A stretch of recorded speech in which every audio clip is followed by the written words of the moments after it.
I'm Georgina Rose, and welcome back to the Darling YouTube channel. On this channel, we discuss everything related to magic, mysticism, and everything on the fringe of esoterica. And welcome back to another video. So I would like to disclaim, I'm somewhere different. So basically, my roommate and I are moving to a better apartment within the same town. We're staying here in Appalachia, but we just kind of want a better living space. So I will be in a weird, varying set of backgrounds for the next couple weeks. We're in the process of moving. I should be unpacked and everything in November. I'm currently in the process of packing in the room that I film in, so it's gonna be in all sorts of strange backgrounds for the next few weeks, but that's what's going on. And in this video, I'm actually gonna be talking about a subject that I've brought up a bit in other videos in the past, but it's so essential, I can't believe I haven't devoted an entire video to it, and that will be the subject of true will. When I started this YouTube channel many years ago, Thelema was the main thing I talked about, and true will is one of the core ideas in Thelema. But I want to explore beyond just the basics of what is true will, and why do Thelemites believe in it, and explore where it comes from, older histories, and the actual question, how do you find your true will? Because what's the point of discussing true will without talking about how to find it? But before I get into the subject, I would like to talk about this really cool thing I was sent. It's called the Logos Divine, the Occult Classic playing cards. So basically, it's really cool. It's a deck of cards, and it comes with this guidebook, this very complicated little guidebook here that explains a bunch of different card games you can play with it. And it's all based off old school occult stuff. It's based off the tarot, different deities. It's really, really cool. And you can totally do cartomancy with these. You can do a bit of tarot style reading with these. So they can do divination, but they also can play games because the original divination cards were game cards. So really cool to bring that back and reference occult history. I really like them. That will all be linked below. Now let's get into the main topic. So true will, what is it? And of course, critically, how do you find it? So when people hear true will, they immediately think of Thelema. Thelema is a mystical system and arguably a religion. You can go back and forth on whether it is. That was started by Aleister Crowley in Victorian/Edwardian England, depending on where you divide that line. Basically, Thelema is a system that combines Hermetic Golden Dawn style techniques, some pagan techniques, some Egyptian techniques, brings them all together and adds a distinctive philosophy on top of them. And the key of the Thelemic philosophy is the idea of will. Thelema is the Greek word for will itself. And the core idea is that within us there is what's called a true will. And that true will is kind of like our purpose in life, though it's a bit more complicated. And through mysticism, the whole point of the Thelemic mystical system is to discover your true will and then live in alignment with it. But Thelema didn't come up with the idea of true will, right? That is what some people say. It's not true. And you definitely don't have to be a Thelemite to be interested in the idea of true will. Right? There have been some people who say if you believe in true will, you are inherently a Thelemite, but that's a very loose definition of Thelema that a lot of Thelemites take issue with. So basically, what is it before that? So the earliest thing, or the thing right before Thelema that gets referenced is pure will.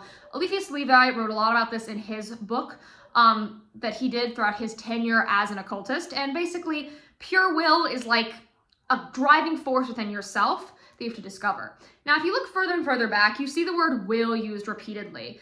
There's a similar idea in Catholicism and Christianity called vocation. And vocation is a thing that you discern through spiritual discernment and prayer with Jesus and God to find your spiritual job. That's why we use vocation to refer to secular jobs. The vocation is like a spiritual calling. The vocations would be like being a clergyman, getting married, becoming a consecrated virgin, all of those things. And then if we look back to paganism, ideas like your purpose, your will, they come up.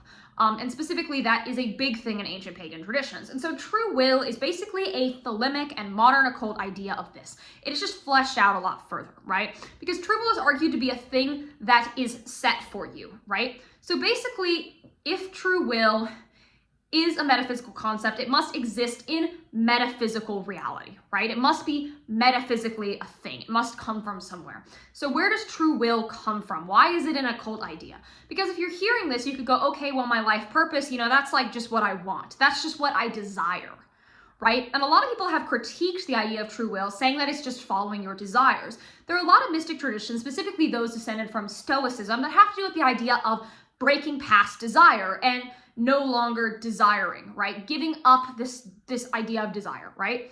And will and desire are not quite the same thing. Desire is I think of desire and what the Stoics mean by desire as a thing you crave, right? Because when the Stoics list off what desires are, they are often just describing things that you like are carnally pulled towards, right? Like sex, food, addiction, right? These kind of things, a pleasure, desire. Like we desire things. When you think of like, what do I desire? You think, oh, that really hot man at the bar, right? I desire him, right? Something I am pulled towards, something I lust towards, something I crave, right? There's like a hunger behind the idea of desire. And the idea is if you can be, you know, aestheticist enough, right? And like have a sort of stoic mentality, you no longer need those desires, right? And you're freed from desire because the Stoics argue that desire is the source of pain, right? Me lusting after that guy at the bar when I have an awesome guy at home, right? This is a theoretical. I don't do this. This is not how I think. But let's just run through this, right? Lusting for a guy at bar when you have someone great at home, right? That would be obviously something that would be bad. You should not pursue that desire. You should stay in the great relationship you have, right? You should not do that to yourself. I would never do that, but you know what I mean? Like that's a great example, right? Because a lot of people struggle with that type of thing, right? If that's your situation, you would know that desire is something that's harming you. That desire is going against what you actually want. Because what you actually want is to be with the person you love, right? You don't want to be pulled by these desires. And so that is why we must separate will from want. Because if you see will as like the things that I want in life, those are often desires. Because there are a lot of desires that people would say are the things I want in life that are not like purposes, right? Like I want in life, my will is to get really rich and run a Fortune 500 company, right? That might not be what your soul actually needs. That might not be what would actually bring you fulfillment. And so we need to separate will from want. And I really encourage that separation because then that shows that will is not desire, right? Will is not momentary desire. Will is not cravings, right? Your will is not to smoke a cigarette when you get a nicotine craving. That is a desire, that is a want. And so will inherently has a higher purpose because your will is what you want long term. If we're going to say will is want, a critique I saw on Twitter from IAO131 about my explanation of will and how some other people explain it as well is that we are saying will is delayed gratification. Now I disagree with that because delayed gratification can definitely align with your will, but that's not quite it, is it? Because a delayed gratification could be, well, let's say I want a pumpkin spice latte, right? I want a pumpkin spice latte, okay? That's a desire I have, right? Now, I could say I want that, but that's not my will because, you know, I haven't eaten so healthy today, and so I shouldn't have a pumpkin spice latte, right? And so I'll go, okay, well, I'll have that pumpkin spice latte tomorrow, right? That would be delayed gratification. So then it like fits more in with what I should be eating tomorrow, right? That does not make it my will, right? Just because that's a delayed gratification so that it fits in with my life better and with my desires better, doesn't make it my true will, right? If you were to say follow a want that is not your will and just do it later, you would still run into the same problems and it would still bring you pain because the core of true will is that it is what you are meant to be doing. If you are doing what you are meant to be doing, you are not in pain, right? The idea of true will often gets compared to things like the Tao. There's this big comparison Thelemites like to make where they compare the Tao to will. In fact, Aleister Crowley himself recommended the book Tao Te Ching to all of his students. That is because true will and the Tao are similar in this way. They are obviously not the same thing. Taoist metaphysics are actually very complicated. Tao is sort of a way of life, a way of being, and you can get into some really cool mystical stuff with Taoism. So I wouldn't call Thelema like the Taoism of the West, but the idea of will and Tao parallel in that it is an alignment, right? It is something that you are living with. Will is constant. Will is ever changing. Will is not something you discover one time. And one thing that I would like to mention is will is not an answer to a question. So I think for a lot of people who are new seekers, they see will as an answer to a question. Like that's how I definitely thought about it when I was new. I was like, okay, well, I'm going to conjure up some spirits and I'm going to ask them, okay, what's my true will? I'm going to do a tarot card reading and I'm going to go, what's my true will? And that's going to be an answer, right? My true will is going to be, you know, like, oh, I want, what's something I want in life? I want to like have a nice family and have a happy life and teach people spirituality, right? Let's say that's my answer, right? That's my true will if I were to answer it like a question. But the thing is, that's not your true will. Because your true will is a constant state. It's a flow state. So that might be the way to get to the flow state of my true will and be living in alignment with my true will. But it's not just that answer to that question because our circumstances are constantly changing. And so if true will was an answer to a question, right? Let's say you get an answer and then you get there, right? What happens next? What is the next phase? it is to continuously be in alignment with your will, because different circumstances are going to come in your life, right? Your life is not just like one season, one phase, and then it's done, right? Life is a constant, continuous progress that we are always experiencing, right? There will always be new dilemmas, new problems, right? All of these things will constantly be happening. And so you can't just like find your true will once and be done, because that's not how life works, right? Life is ever changing, life is constant. And so life and will, they dance with each other, right? You're constantly living with your will. You're constantly going with your will. You're constantly doing that dance with your will. And so once you get like the basic sense of what your true will is, which can, I mean, in some ways look like answering a question, I'll give that, critique that, you still have to live in alignment with it. And once you get towards that true will, right, you're going with it. And often if your true will does include some point of life that you're not at, let's say you're in a really bad situation in life and you're unemployed and you live in your car and you're on crack, okay? Let's say you're unemployed, you live in your car and you're on crack, right? You might know, like, my true will is to not be living in my car, not be on crack, have a job, and then eventually have a stable career and really devote myself to my spiritual practice and open a studio where I do Reiki on people, right? Maybe that's a big part of your true will, right? You're not gonna like answer that question and be there, right? You're gonna be working with the circumstances you have to get there. And when you are in the process of getting to your goals, you are living in alignment with your true will, because you are making active choices to move towards that direction. Because the thing about spirituality is that spirituality is a constant journey, and true will itself is a constant journey. So now that we've discussed what it is and how it's not just desire and how it's a process and it's not something that you just figure out one time and are done, how do you actually discover your true will now that we understand what it actually is? So the way that you discover your true will is actually beginning with a few things. So first, I do recommend contemplation. I believe all good spiritual practices should include study, practice, contemplation. I think you need all three of these legs to have a good spiritual practice. Think of it like a tripod, and the camera or light is your practice, right? You need all three legs of the tripod for the camera or light to stand up. And so you'll need to be researching these practices, doing them, but also thinking about your experiences. And one of the key ideas in Western esotericism is the idea of know thyself. It's one of the greatest axioms of the mysteries. And for this reason, knowing thyself is going to be a big beginning stepping stone into your true will. And so I do recommend just soul searching first. Of course, it's the least exciting part of this process, but beginning with just asking yourself some basic questions will really help.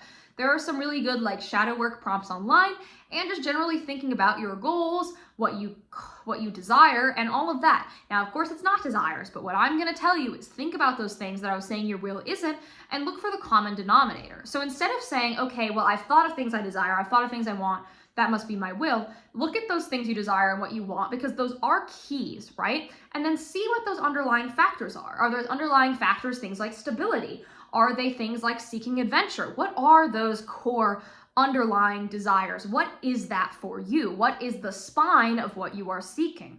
And then with that information, start actually engaging in rituals. So there's a lot of rituals that people use to discover their true will. The most famous is, of course, getting knowledge and conversation with your holy guardian angel. This is what Thelema recommends. But the thing is, Thelema doesn't have a monopoly on true will.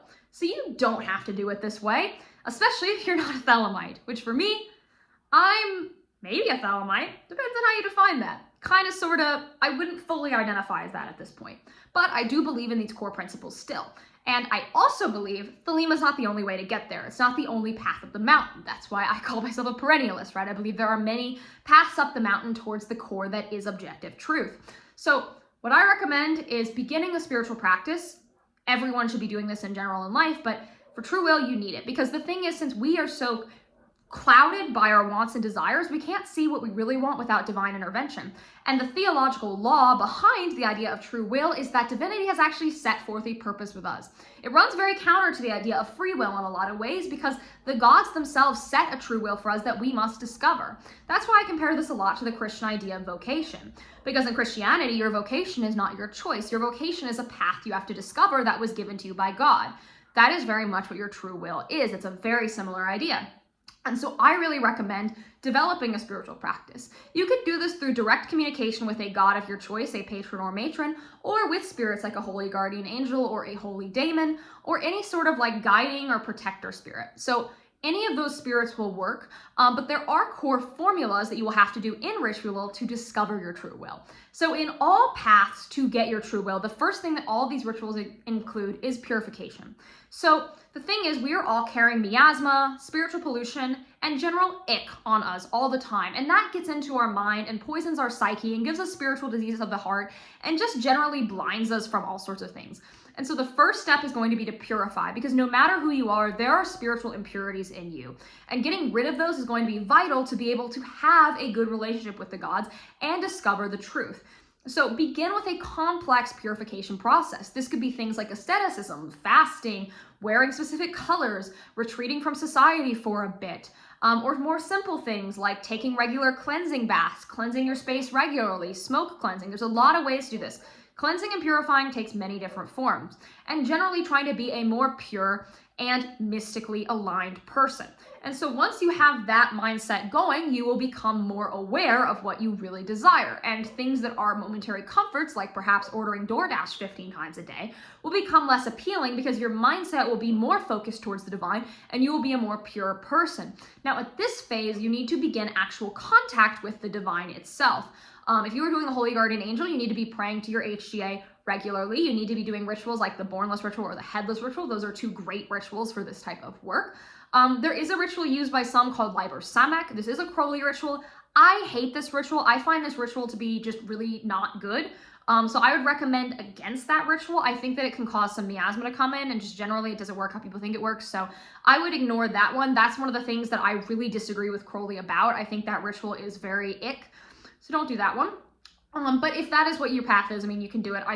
I wouldn't do that one. I'd do the other one. There's also a good one called the Steel of the Aeon. That's another great ritual for this type of work. But if you're doing Holy Daemon work, there's a really good book called Holy Daemon, where it talks about someone going through their process. There is also a Holy Daemon like conjuring thing in the Greek magical papyri, which is an occult text we have from antiquity. Doing that regularly can really, really help. And if you are going through a God approach of a specific patron or matron you have, develop an intense devotion to this God and be invoking them every single day. I normally, when I recommend daily rituals, say something as simple as a lesser banishing ritual of a pentagram or a start ruby. But in this case, you need to be doing heavy work, especially if you don't know what your true will is at all. If you're on the before you've aligned with your true will phase, right? You need to be doing ritual a lot. This should be an exhaustive process. And this stage should go on for 9 to 12 months. Now, there are ways to do it a little bit quicker, but I would recommend 9 to 12 months of regular purification and regular invocation. This is the formula that underlies most HGA and true will type work. So if you're taking it outside of that Thelemic HGA format, it's still going to be that same general vibe because you're still doing the same process. So you're kind of like cleansing out your soul and then calling the gods into your soul to have understanding. And then once you do this more and more and more, you'll be able to develop a line of open communication with your spirits. And then you can literally ask them questions and go through and have various mystical and initiation-based experiences. And then it will become clear. And then you will, after all of this, need to take active steps to continue living within your true will through regular invocation and evocation. If you are a mystic, you need to be doing this stuff continuously. There's never a point where it really ends, right? You're always going to be climbing the mountain of mysticism towards the goal of uniting with the Godhead. Now, the last thing I want to discuss is, are there any religions where true will doesn't apply? Because true will obviously is most associated with Thelema, but I believe really every occultic path can use it. Now, if you are in a system like Christianity or Islam, there will be slightly different terms we'll use, and you will want to use different processes and be mindful of what actual things you are doing so it doesn't contraindicate the rest of your path. But in general, I actually think this is somewhat of a universal idea. I think really every mystic path can benefit from true will. And I think it is something that, will really change you. Now, as I have gone deep into true will and I think gotten kind of on the path slowly but surely, you know what I mean? I have noticed when I'm living in alignment with my true will, and this is written about by several mystic writers, it seems like my problems are less there. Like, there are still problems, there are still challenges. There's not some solution to every ill in your life, but I find they faze me less, I find they bother me less, and I find that I can deal with them quicker. It's a continuous thing, and I will also say, I guess one last thing I'm gonna bring up is, this should not be the whole of your spiritual practice. I believe your spiritual practice should have other things going on as well. And I think it is important, since we are talking about stuff that works with spirits, to not see them as spiritual ATMs. And see them as spirits you're developing a real relationship with. Like, you're not just doing this to discover your true will, you're doing this to actually honor those gods and become close to them. And I will say that will become clear as you worship them more and more. It will not feel like that. But I know at the beginning of these types of journeys, people often feel like they're seeing the gods as like things you can just get stuff from. And that's a really toxic mindset that you should avoid at all costs. So all that said, that's my little how to find your true will guide. It's a huge process, a complicated process. And I mean, you could write whole books on this subject. There's only so much I can say in such a short time. But yeah. I'm also hosting, one last thing, I am hosting a group trip to Greece with Trova Trip. Signups for that are below and the tickets are discounted, so that's really exciting. And if you want to support me, you can support me on Patreon. On Patreon, I host extra videos every month, early access to all my videos, and ritual guides. And if you're a high enough tier, I will mentor you and we can do custom calls. It's really fun.